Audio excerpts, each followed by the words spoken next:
আসসালামু আলাইকুম সবাইকে welcome back to my channel and welcome back to my another video.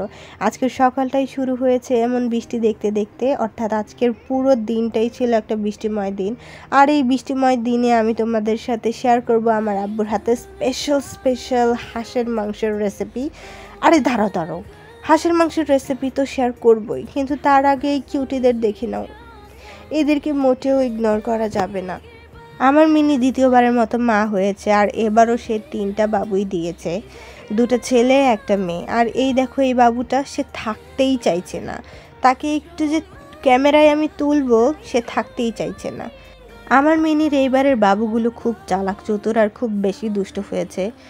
তাদেরকে একটু ছাড়লেই তারা হাঁটাহাঁটি শুরু করে দেয়। আর এই দেখো, আমার বিড়াল কি সুন্দর আদর করতেছে। ওদের কিন্তু একজনেরও চোখ ফোটে নাই, তারপরে ওরা এত দুষ্টামি করে বলার বাহিরে। আর এইদিকে এসে দেখি আম্মু হচ্ছে হাঁস পরিষ্কার করছে, যেহেতু আজকে ঠান্ডা ঠান্ডা, তার উপর বৃষ্টি, তাই হাঁস খাওয়ার জন্য পারফেক্ট একটা ডে আজকে। আর এইদিকে হচ্ছে আব্বু সব কিছু মশলাপাতি দিয়ে হাঁসটাকে মাখিয়ে নিল, এবার হচ্ছে চুলাতে বসিয়ে দেবে। আর কষানোর সময় এটার কালারটা এত জোস ছিল, আর স্মেলটা তো বলার বাহিরে ছিল, পুরো ঘরে স্মেলে একদম ভরে গেছে। আব্বু হচ্ছে এদিকে, ওই যে বললাম আমি রসুনের কোয়া খেতে খুব বেশি পছন্দ করি, এখানে রসুনের কোয়া আর আদা কুচি করে এখানে দিয়ে দিয়েছে আব্বু। আসলে হাঁস খাওয়ার পারফেক্ট সময় হচ্ছে হয় শীতকাল, না হয় এরকম বৃষ্টিময় দিন। গরমকালে অবশ্যই হাঁস খাওয়া যাবে না, তাহলে অতিরিক্ত গরম লাগবে শরীরে। তো হাঁসের মাংস ওইখান দিয়ে রান্না হয়ে গেছে, আর এখানে হচ্ছে আব্বু খিচুড়ির জন্য প্রিপারেশন নিচ্ছিল। মশলা কষানোর পর আব্বু হচ্ছে এখানে ডাল চাল সব কিছু দিয়ে দিল, এবং আরও একবার এটাকে কষিয়ে নেওয়ার পরে তারপর পানি দিয়ে দেবে এটাতে, তাহলেই কিছুক্ষণ অপেক্ষা করার পরে খিচুড়ি হয়ে যাবে। আর খিচুড়ি বানানোর প্রসেস আমরা একটু হলেও সবাই জানি যে খিচুড়ি কিভাবে রান্না করতে হয়। রান্না দেখছিলাম আর ভাবছিলাম যে আমি কখন খাবো। ফাইনালি সেই সময় এসে পড়েছে। যদিও খিচুড়ির সাথে ডিম ভুনা ছিল, কিন্তু আমার তো ওয়ান অ্যান্ড অনলি ফোকাস ছিল হাঁসের মাংসের উপর। হাঁসের মাংস দিয়ে খিচুড়ি খাবো, এর থেকে বেস্ট কম্বিনেশন আর কিছুই হতে পারে না। তাই আমি ডিম ভুনা খাইনি, আমি শুধু হাঁসের মাংস দিয়ে খিচুড়ি খেয়েছি। এই তো আম্মু হচ্ছে আমাকে সার্ভ করে দিচ্ছে প্লেটে খাবার, অ্যান্ড আমি অধীর আগ্রহ নিয়ে বসেছিলাম যে আমি কখন খাবো। আর আম্মু আমাকে বড় একটা আলুর পিস দিয়েছে। আগে যখন আমরা হাঁস খেতাম তখন কিন্তু আমরা হাঁস ভুনা করে খেতাম, আমরা কখনো হাঁস আলু দিয়ে ট্রাই করি নাই।